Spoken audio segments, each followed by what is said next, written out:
Alright, welcome back. So, the French toast that we put down, those two pieces, they've been cooking for about a minute now. I started to watch when they went down. It's a good idea to have in your kitchen. Not just a digital clock, but one with seconds.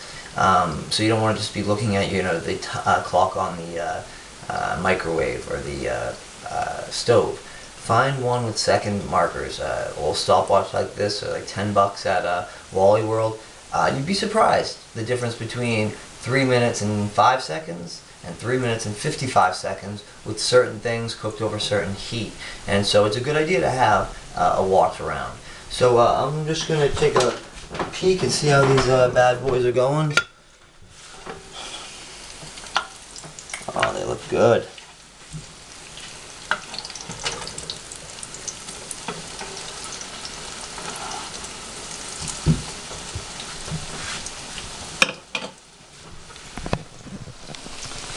A little bit of that going on here.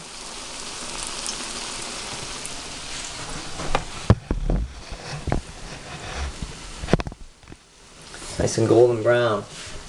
So they cook for maybe about a minute, 2 minutes on each side, depending on how the heat's at. I flip those. There's about 2 minutes in. So give them about another 2 minutes. Take them out. I'm gonna put the next ones in. Like I said, if you were cooking for a bunch of people, the way to do this would be to start up, make the batter, and do the cooking process about 20 to 30 minutes before people came. I like to just eat them as I go and then save the extra ones and eat them cold. They are really a delicious treat. They work as a dessert. They're great with a little bit of whipped cream on top, or just cold and plain as is.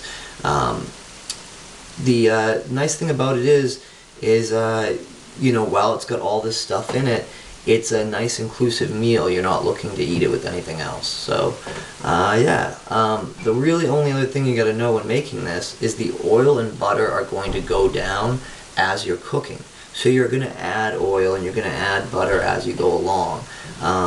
Just have it ready, have it by there, and take your time with it. If it gets a little bit blackened on one side, don't assume that because it's burned it's no good. It'll actually be quite tasty. Like I said, because of the sugar in it, it often gets a blackened feeling. And I really do recommend trying this without maple syrup or any added butter or oil. It should be just good afterwards as is. So yeah, we'll hang out for a little bit longer. I'll get the next set in, and I'm going to start eating, so I don't want to, make you jealous. Alrighty.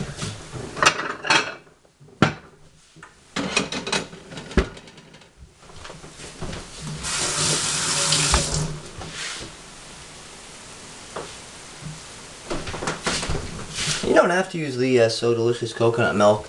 If you prefer, of course, there's just dairy options and whatnot that you can use, like milk, of course.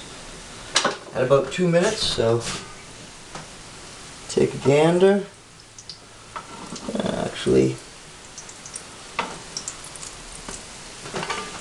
flip over the other side. Ooh, hot. And the other side cook for a little bit longer. You can see at about 2 minutes how we got here. Now I'll probably flip this over because this is actually kind of soft. So I'll flip it over and let that cook a little bit longer. Well, I'm not going to keep you here the whole time. This isn't necessarily a quick and easy one. It doesn't take a ton of time, and it's a hangout, not a, you have to pay attention, but it's not super difficult. The key is to cook it over a lower heat. Make sure the pan's nice and hot beforehand, and to add the oil and butter as you go along as is necessary. Yeah. So, what is it in French? Bonjour. Auf Wiedersehen.